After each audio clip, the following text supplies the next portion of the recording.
Hello dear students, welcome to the Victory institutes online platform. दोस्तों, जैसे कि आपको ये पता चल चुका होगा थंबनेल से ही कि आज हम डिस्कस करने वाले हैं प्रीपोजिशन। बिल्कुल, तो एक ऐसे प्रीपोजिशन के बारे में बात करने वाले हैं या एक ऐसे रूल के बारे में बात करने वाले हैं जो दिखने में तो बड़ा इजी होता है लेकिन बहुत ही डिफिकल्ट होता है ना।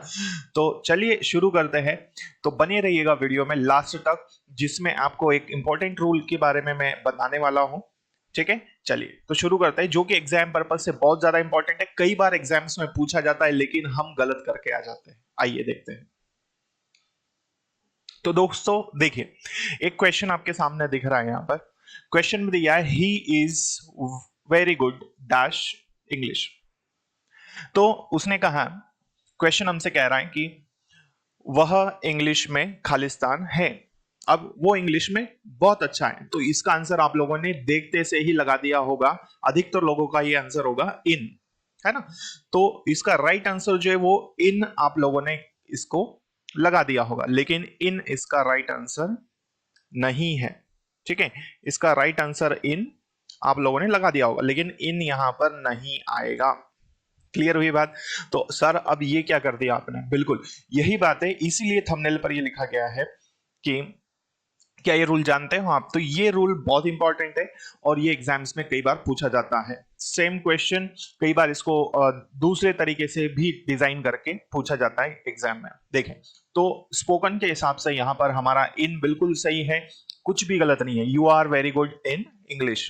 तो यदि आप इंग्लिश बोलते हैं तो डेफिनेटली ये चीज बिल्कुल सही है, लेकिन ग्रामेटिकल ऐसा नहीं है। तो जब हम एग्जाम की बात करते हैं तो वहां पर ग्रामेटिकल रूल्स को फॉलो करना होता है।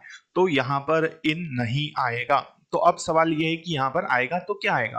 तो देखिए, तो यहां जो राइट आंसर है हमारा वो है एट। ठीक है, राइट आंसर क्या है, एट। ऑन नहीं आएगा, इनटू भी नहीं आएगा। अब क्यों आएगा, तो याद रखना, जब भी कोई व्यक्ति किसी चीज में क्या होता है, गुड होता है, तो गुड के साथ में हमेशा एट आता है ना। कोई व्यक्ति किसी चीज में क्या हो, दक्ष हो, बहुत अच्छा हो, तो वहां पर क्या आएगा, गुड के साथ में एट आएगा। अब ये किसी भी तरह से हो सकता है, जैसे मैंने बोला कि मेरा दोस्त क्या है, सिंगिंग में अच्छा है, तुम्हारा दोस्त डांस में बहुत अच्छा है ना। वो मैथ्स में बहुत अच्छा है या वो मैथ्स में अच्छा है, तो जहां कहीं भी आप देखते हैं तो वहां पर गुड यदि आप देख रहे हैं तो वहां पर गुड के साथ एट आएगा।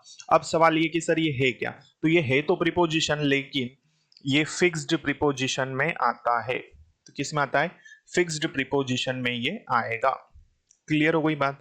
तो इस तरह से ये हमारा आज का रूल है। तो इस रूल में हमने पढ़ा कि गुड यदि आता है कहीं पर तो गुड के साथ एट आएगा। तो कोई व्यक्ति किसी में अच्छा है, दक्ष है, बहुत अच्छा है, तो वहां हम क्या यूज करते हैं, एट का यूज करते हैं। तो इस तरह से ये सेंटेंस हुआ, तुम इंग्लिश में बहुत अच्छे हो, लेकिन स्पोकन इंग्लिश के हिसाब से इन सही है।